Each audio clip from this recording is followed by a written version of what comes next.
പഴയ ഡയലോഗൊന്നും പുതിയ തലമുറനോട് പറഞ്ഞിട്ട് കാര്യമില്ല. ഇപ്പൊ എന്നോടിപ്പോ എൻ്റെ വാപ്പ ഇങ്ങനെ പറഞ്ഞെന്ന് വിചാരിക്കും, എന്ത് പണ്ടൊക്കെ നമ്മൾ ചെമ്മിണി വിളക്ക് കത്തിച്ചിട്ടാ പഠിച്ചത്. അപ്പൊ ഞാനൊക്കെ അതേസമയത്ത് ഇപ്പൊ 4ാം ക്ലാസ്സിൽ പഠിക്കുന്ന ഒരു കുട്ടീനോട് ചെമ്മിണി വിളക്ക് അടുത്ത് വെച്ചിട്ടാ ഉപ്പാപ്പയൊക്കെ പഠിച്ചതെന്ന് പറഞ്ഞാൽ ആ കുട്ടി ചോദിക്കും, അന്ന് CFL ലൈറ്റ് ഉണ്ടോ? ഇല്ല. 0 ബൾബുണ്ടോ? ഇല്ല.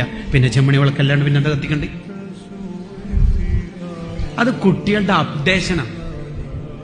അത് അവർക്ക് അദബ് കേട് എന്നല്ല നമ്മൾ പറയേണ്ടത്. നമുക്ക് കുട്ടികളെ ചേർത്ത് പിടിക്കാൻ പറ്റിയിട്ടുണ്ടെങ്കിൽ ഏതൊരു അധ്യാപകനും ഏതൊരു മോട്ടിവേറ്റർക്കും ഏതൊരു ഉസ്താദിനും ഈ കാലത്തെ മുഴുവൻ അതിജയിക്കാൻ പറ്റും.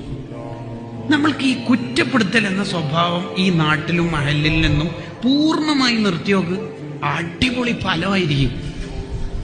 മുടി നീട്ടിയ ഒരു കുട്ടി ഒരു സഹാബിയോട് നബി സല്ലല്ലാഹു അലൈഹി വസല്ലം തങ്ങൾക്ക് പറയാനുള്ളത്, നല്ല മോനാ, മുടിയും കൂടി അത്രേ പറയാനുള്ളൂ. തഹജ്ജുദ് നിസ്കരിപ്പിക്കണം. ആരെ കൊണ്ട്?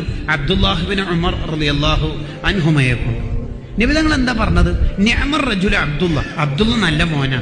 ആദ്യം അങ്ങനെ പറഞ്ഞു, പിന്നെ പറഞ്ഞു തഹജ്ജുദും കൂടി നിസ്കരിച്ചാൽ. അങ്ങനെ പറയലോടുകൂടി പിന്നെ അബ്ദുല്ലാഹ് ഇബ്നു ഉമർ ഞങ്ങൾ രാത്രി കുറഞ്ഞ സമയം ഉറങ്ങി, ബാക്കി ഫുൾ ടൈം തഹജ്ജുദാ. ഇങ്ങനെ നമ്മൾ ഒരു ലോകത്തേക്ക് കടക്കണം. പുതിയ കാലത്ത് ഈ കുറ്റം കേട്ടാൽ കുട്ടികൾക്ക് ഒരുതരം ഇറിറ്റേഷനാണ്, ഭയങ്കര മനസ്സിനൊരു വിഷമാണ്. നമ്മുടെ എല്ലാവരുടെയും സ്വഭാവം അങ്ങനെ ആക്കി മാറ്റുന്നിടത്തേക്ക് നമ്മൾ രൂപപ്പെടണം, ഷെയ്പ്പ് ചെയ്യപ്പെടണം. ഷെയ്പ്പ് ചെയ്യുക എന്ന് പറഞ്ഞാൽ അതിന് 2-3 സെക്കൻഡോട് ഞാൻ ഒരു ഉദാഹരണം കാണിച്ചു തരാം. നബി സല്ലല്ലാഹു അലൈഹി വസല്ലം തങ്ങളുടെ ജീവിതത്തിൽ സയ്യിദുനാ റസൂലുള്ളാഹി, ഇതാണ് ഷെയ്പ്പ് ചെയ്യുക എന്ന് പറഞ്ഞാൽ. ഇതേ നബീന്റെ പേര് ഞാൻ ആദ്യം നബി സല്ലല്ലാഹു അലൈഹി വസല്ലം തങ്ങളുടെ ജീവിതത്തിൽ എന്ന് പറഞ്ഞാൽ ഒരു മനുഷ്യൻ സ്വലാത്തില്ല. അതേ റസൂലുള്ളാഹിന്റെ പേര് സയ്യിദുനാ റസൂലുള്ളാഹി എന്ന് പറഞ്ഞപ്പോൾ നിങ്ങളെല്ലാം സ്വലാത്തില്ല. അപ്പൊ നിങ്ങളെ ഷെയ്പ്പ് ചെയ്തു, അത്രേ ഉള്ളൂ, വലിയ പണിയൊന്നുമില്ല.